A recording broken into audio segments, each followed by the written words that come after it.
Welcome back to the today's class on advanced switchgear. Today we will be seeing about testing procedure for short time current testing and indirect testing. Short time current testing. The circuit breaker is tested for this by means of separate high current and low voltage transformer. So, for short time current testing, a separate high current is given with the help of a separate transformer, and this transformer has a low voltage in nature and gives us a very high current. Current is passed through breaker for a short time of a period of 1 second to 3 seconds and oscillograph is taken. So, the short time interval is used for short time testing. So, the current is given into the circuit breaker for a period less than 1 second to 3 seconds and the oscillograph readings are taken.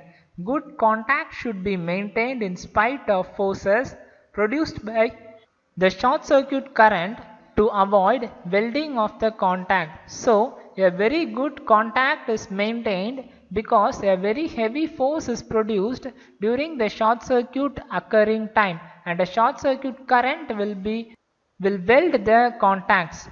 The heat generated by the short circuit current over the period of the test should not cause any damage to any insulation in contact with the current carrying parts. So, when a heat is generated during the short circuit test and this short circuit current will increase the heat of the contacts, and this will not damage the insulation of the contact as well as the current carrying parts. So, these two parameters are verified in the short time current test.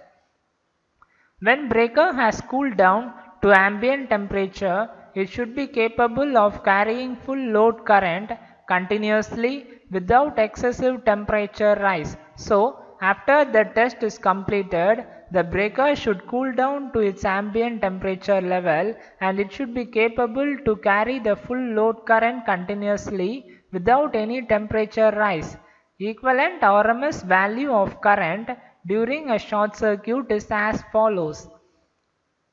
Referring to figure which illustrates short time current carrying test, short circuit duration is divided into 10 equal parts. So, as per the figure which is seen in the previous class, the short circuit test, that is the sine wave, is splitted into 10 equal durations from I1 to I10, and this is referred in the previous class.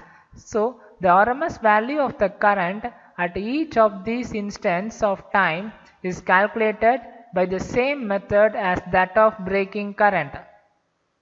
If these instant currents are from I0 to I10, the equivalent study of RMS value of current during time is given by Simpson formula. So, the equal splitting of duration from I0 to I11 will has 11 instances, and this equivalent instances can be studied and the RMS value of the current wave can be determined with the help of Simpson's formula, and this formula is I is equal to square root of 1 by 3 I0 square plus 4 into I1 square plus I3 square plus I5 square plus I7 square plus I9 square plus 2 into I2 square plus I6 square plus I8 square and I10 square. So, the odd numbers are squared and multiplied by 4, and the even values of current are squared and multiplied by 2,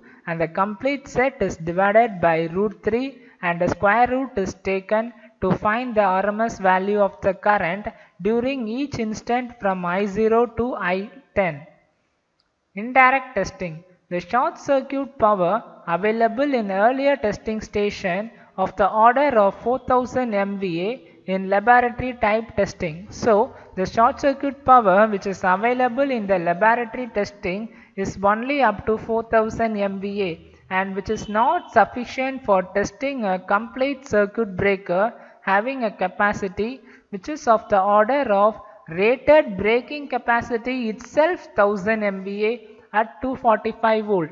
So, The complete setup has only a 4000 MVA braking capacity, but the rated braking capacity, which is not the complete full capacity of the breaker, the braking capacity of the breaker itself 1000 MVA at 245 volt.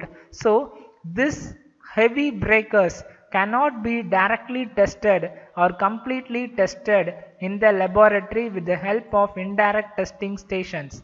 Even single pole of EHV circuit breaker cannot be tested by direct means. So, if a single pole of extra high voltage circuit breaker is tested, this extra high voltage circuit breaker has a very higher order of braking capacity greater than 4000 MVA, and this cannot be tested in the indirect testing station.